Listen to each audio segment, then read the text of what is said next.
Gentlemen, this is the Mustang. It can fly...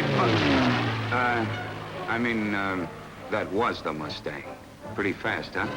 However, there are some nasty rumors floating around about this ship, and we might just as well admit they're true. Some pilots don't like the P-51. Here are the pilots.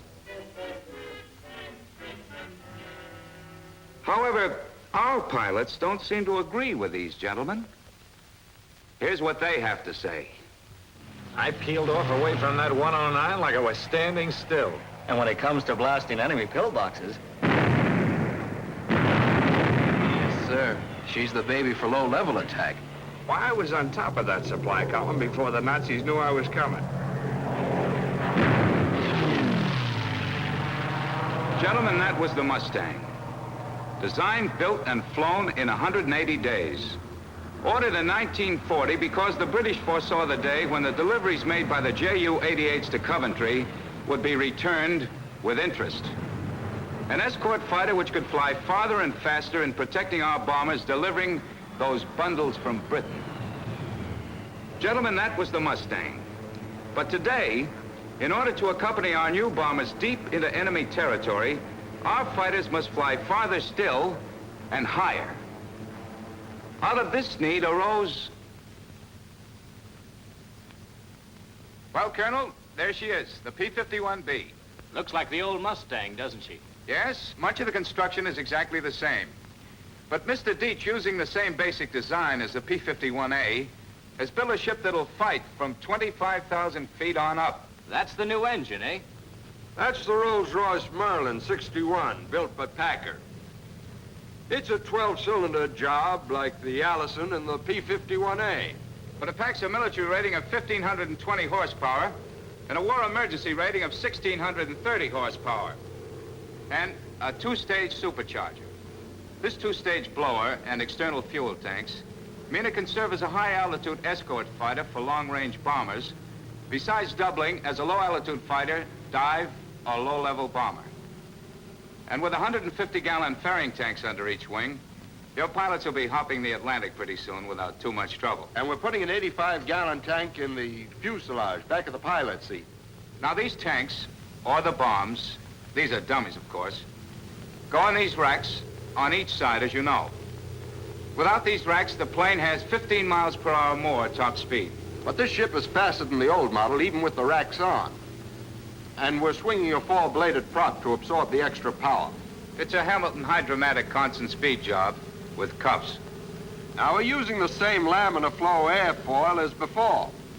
That made the Mustang such a fast ship. And, this is a newly designed aileron that gives the ship an extremely fast rate of roll. We call it the sealed balance type. I have a diagram here that illustrates how this aileron works. Now, the normal aileron looks like this. When the aileron moves up into the airflow, air leaks through the space between the aileron and the wing. That's where a lot of the force applied to the stick is wasted. But our sealed balance aileron lessens to a great extent the force required, because the part of the airflow that formerly escaped can no longer do so. The cloth connection stops it. Therefore, this airflow, which formerly escaped, exerts a force down on the airtight cloth, which in turn enables the pilot to force the wing down with much less effort. You don't have to tell me why that's important in lining up those 450s there on a Messerschmitt or a Focke-Wulf. We have a pretty insulation on those guns. Let's take a look at them.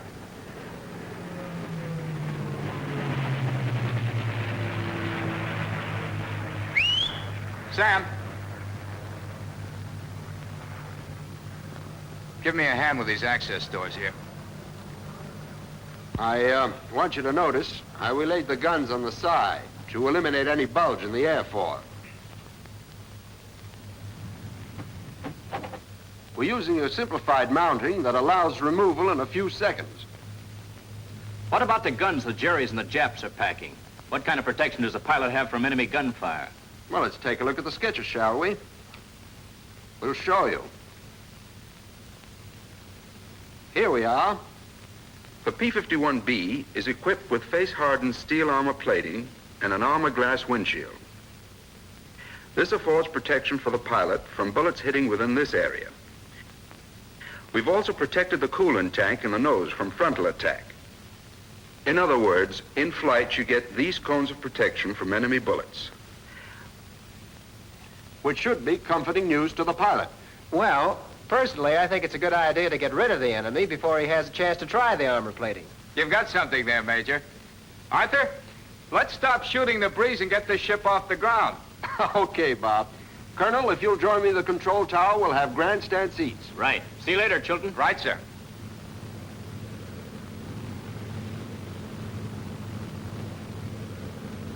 Bob will give a continuous radio report on everything he does in this plane which might deviate from normal pilot procedure, even if it's scratching his ear in the middle of a loop. Hello, Mr. Deeds. Oh, Charlie, these are the gentlemen I called you about. Colonel, let's get over to where we can see things. Ah, there's Bob. Now, you notice he gets in the plane from the rear, and flaps are kept down to prevent anyone stepping on them. Now, Bob, before he gets into the cockpit, checks the Zeus buttons on the radio compartment panels. Once inside the cockpit, he gets comfortable, adjusts the rudder pedals, gets his shoulder harness set. Well, they should be ready by now. Charlie, let's give them a call. Okay, Mr. Deeds. Hello, Army 115. This is Mines Tower. The air's all yours, Bob. Nothing expected for the next hour. Over. Hello, Mines Tower. This is Army 115. Well, here's where I start the monologue. Hope your ears can take it. I've checked the servicing of the ship to have an idea of the amount of load I'm carrying. Rate of climb can vary as much as 500 feet a minute, depending on the load. I close the cockpit enclosure by first pulling the left side into position, then lowering the upper portion.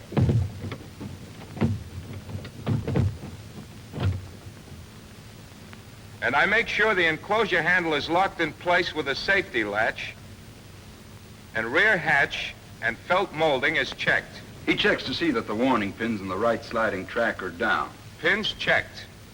Starting the regular before starting engine check. Oh, by the way, if you were going to make an engine run up on the ground, especially pulling more than 40 inches of manifold pressure, be sure that the tail of the P-51B is anchored securely, and that the flaps are kept up. You see, the weight of the new Rolls-Royce engine has moved the center of gravity forward. As a result, the slipstream from the prop was liable to force the tail up. During my regular check, I make sure that the emergency boost control is in automatic, as I'm only to use it in case of war emergency for not more than 5 minutes at a time. Making sure supercharger control in automatic and not in low. Coolant and oil switches checked in automatic. Fuel booster pump on normal. Finish check, starting engine. Clear.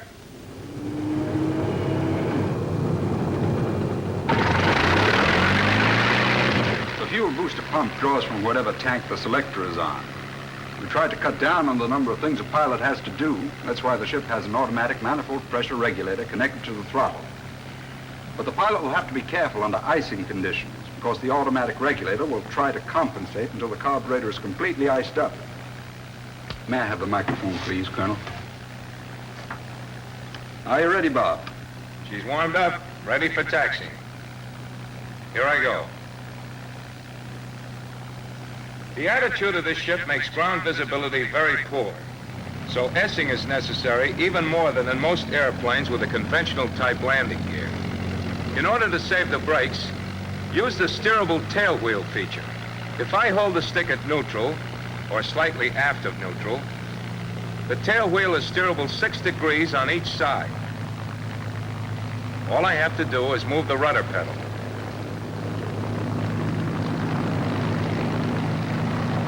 The 6-degree steering feature doesn't allow sharp turns. In order to make one, I simply push the stick forward as the tail wheel unlocks and becomes full swiveling. However, excessive throttle or excessive use of brakes with the stick forward should be avoided to prevent nosing over. Making regular cockpit check. If in doubt, use the checklist. Every Army plane's got one. Flaps up. Coolers open. Trim tabs, 7 degrees, right rudder trim. Note that I switched the fuel booster pump to emergency. The pump draws from whichever tank the selector is on. Instruments, okay. Switches on main panel, okay. Checking oxygen gauge. Switches right panel, okay. Gas tanks, full. Running up engine, checking mags. Now, I use no flaps normally for takeoff, but if I were carrying bombs or external tanks, I might use them. So to show the operation, I'll use them this time. The best settings, 20 degrees flaps and 6 degrees tail heavy on the elevators, as the plane will get off more quickly and give a greater feeling of control that way. The manifold pressure can be used as you need it up to 61 inches. The propeller control is fully forward for the maximum RPM of 3,000. Taking off.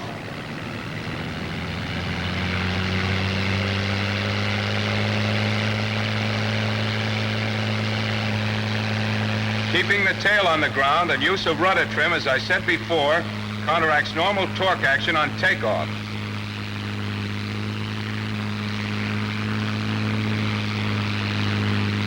A bit of back pressure on the stick has to be used to keep the tail down.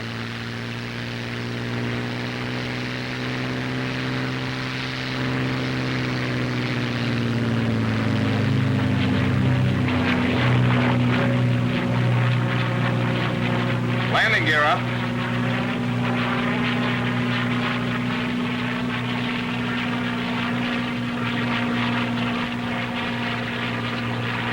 Here come the flaps. Practically no settling when they're raised. Fuel booster pump in normal. The plane feels normal now that it's off the ground. I'm heading upstairs. Let's get a pair of binoculars so we can see what's going on, Colonel. There's a pair, Major. Thank you.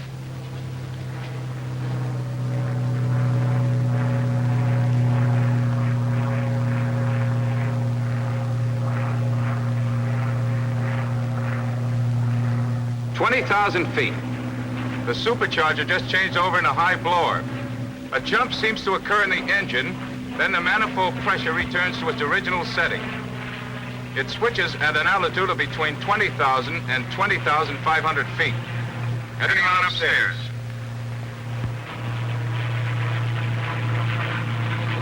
$25,000 feet. I've leveled off. Hello, Chilton. Hello? How is she on directional trim changes when speed and horsepower are varied? I'll throttle back and give it a whirl. The airplane is stable at all normal loadings, but the directional trim changes at low speeds as horsepower and speed is varied. However, the rudder tab corrects this effectively with only a slight adjustment, and it should be used as necessary. Normally, there is no trouble as the plane is naturally stable. That means the P-51B will remain at any altitude without adjusting the trim tabs. Less work for the pilot. Now I'm going to show her stalling characteristics. The stall is comparatively mild and occurs at approximately 95 miles per hour indicated with gear and flaps up. About 3 or 4 miles above this stalling speed, a slight elevator buffet occurs. Plane sinks a distance, then rolls over on one wing. It doesn't whip over as some other planes do and has very little tendency to drop into a spin. The recovery is completely normal. All that has to be done is to release the back pressure on the stick and apply opposite rudder.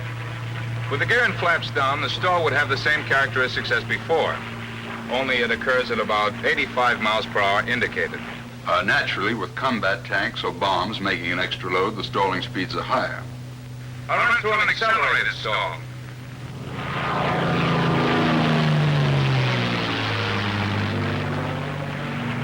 A heavy buffet occurs around the wing root fillet and the horizontal stabilizer 3 or 4 miles per hour above actual stalling speed, but the plane recovers immediately by releasing pressure on the stick. The accelerated stall has stronger warning characteristics than a normal stall. Hello, Bob. Show us a couple of dives. Okay, Colonel. Here she goes. Plane gains speed extremely fast in a dive. Tends to veer slightly to the right and continue in a dive without pulling itself out for quite a long time.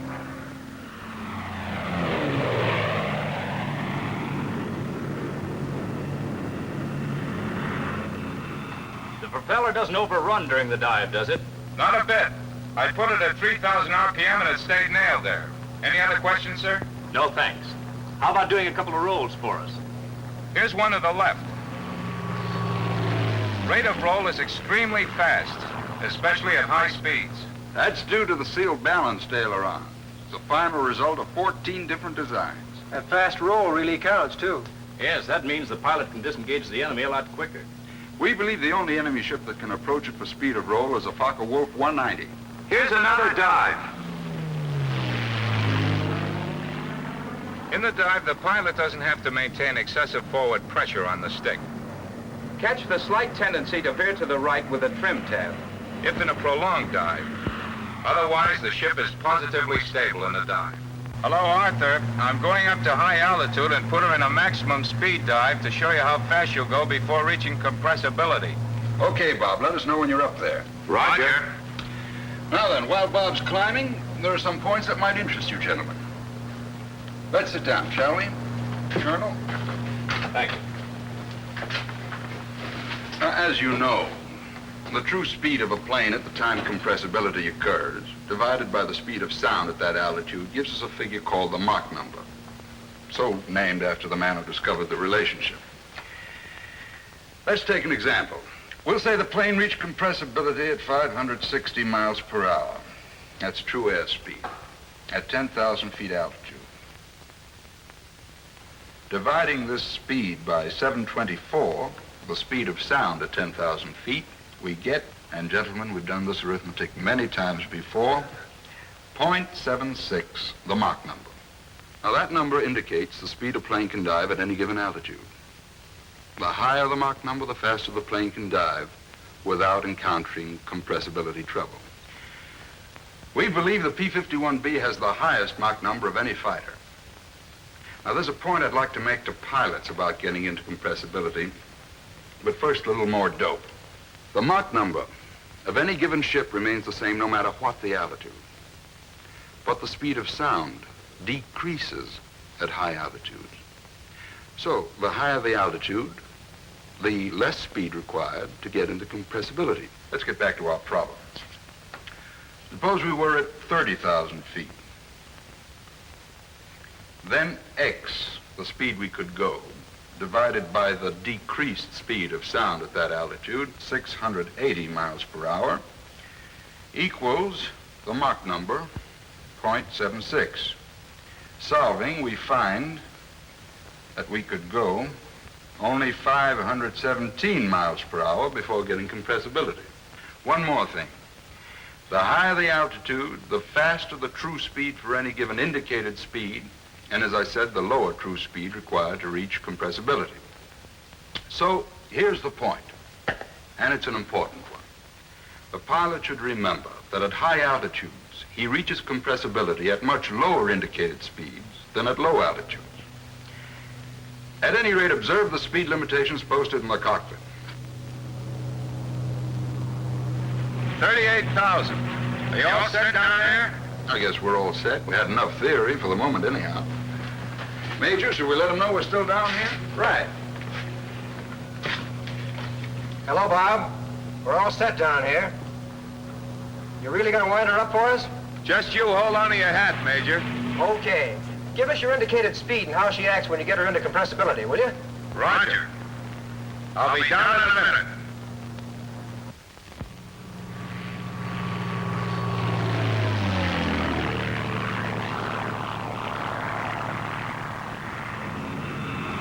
$300, $350, $400, $440.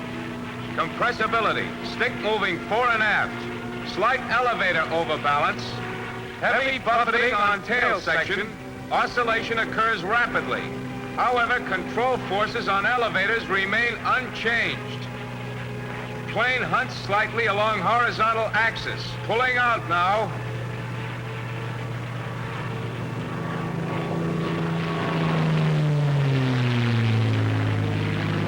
No difficulty, except buffeting continues until a lower speed has been reached.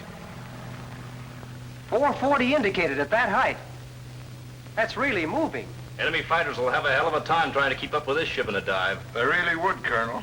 I'm going to try a couple of spins. I'll do a right spin first. Here she goes. In a right spin, there is a continuous oscillation.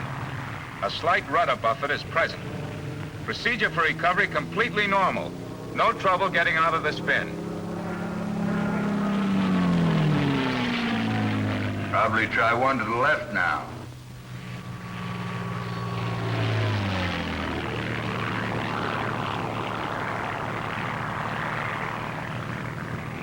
For 3 turns, an oscillation is present as in the right spin. Then the spin becomes stable. Recovery is the same. Full opposite rudder, then stick in neutral. Going into a sustained side slip.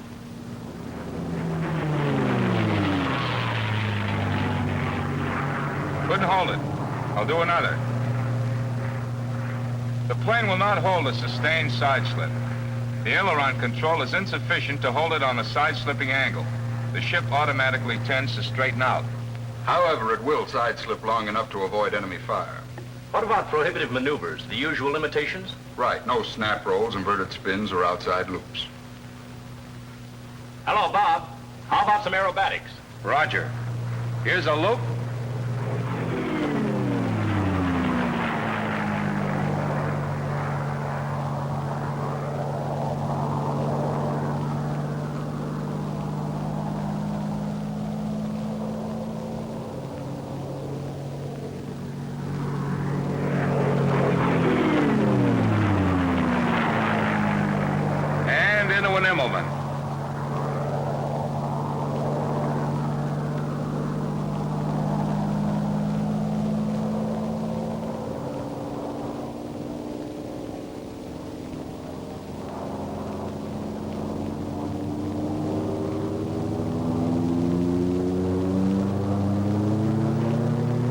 Here's a climbing roll.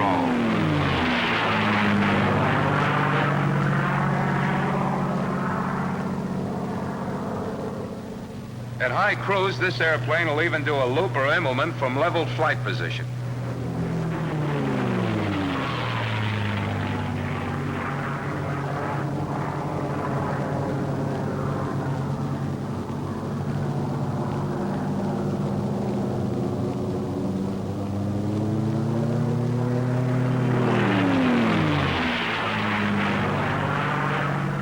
Of course, with the external fuel tanks or bombs installed, acrobatic maneuvers are prohibited. Also, every pilot should be warned not to fly inverted for more than 10 seconds. In that position, the scavenger pump fails to operate and oil pressure drops. Gonna buzz the field, Colonel. Want you to watch this for speed. Here he comes.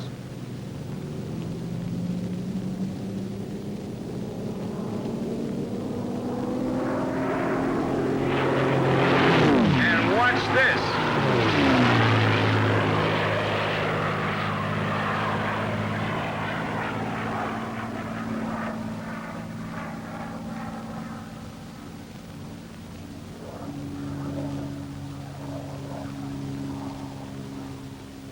Like a bat out of hell. Boy, that was beautiful. Anything else I can show you while I'm up here? That was beautiful, Bob. Thanks, Colonel. I'll show you her gliding characteristics. I'll make a glide approach before landing. Right. Let's move over to where we can watch them come around.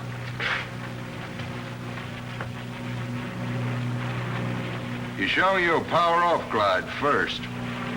The ship is designed so it can glide any safe speed down to a margin of about 25% above stalling speed. With the gear and flaps up, the glide is fairly flat.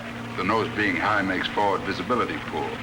Now, if you lower either the landing gear or the flaps or both, you greatly steepen the gliding angle and increase the rate of descent. Hello, Mines Tower. This is Army 115. Request landing instructions. Over.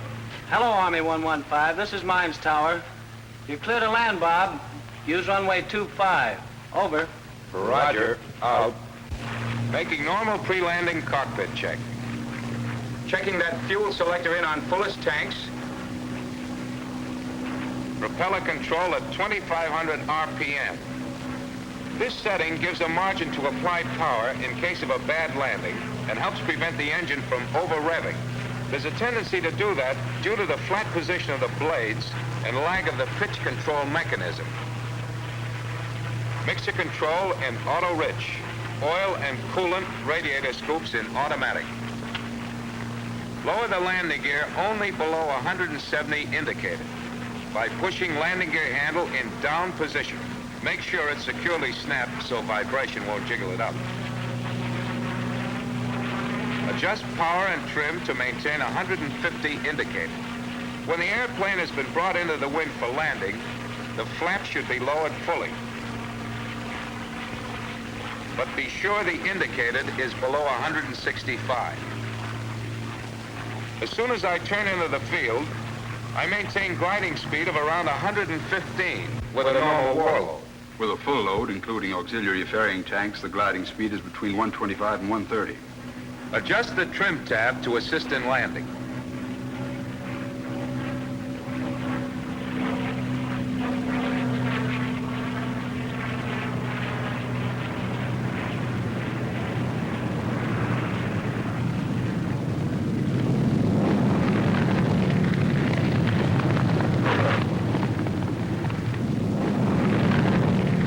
Beautiful landing. You can land just as well crosswind. The wide landing gear and the lockable tail wheel make it safe. But as you know, never use more than half flaps. Well, let's go down to the line and talk to Bob. Thank you.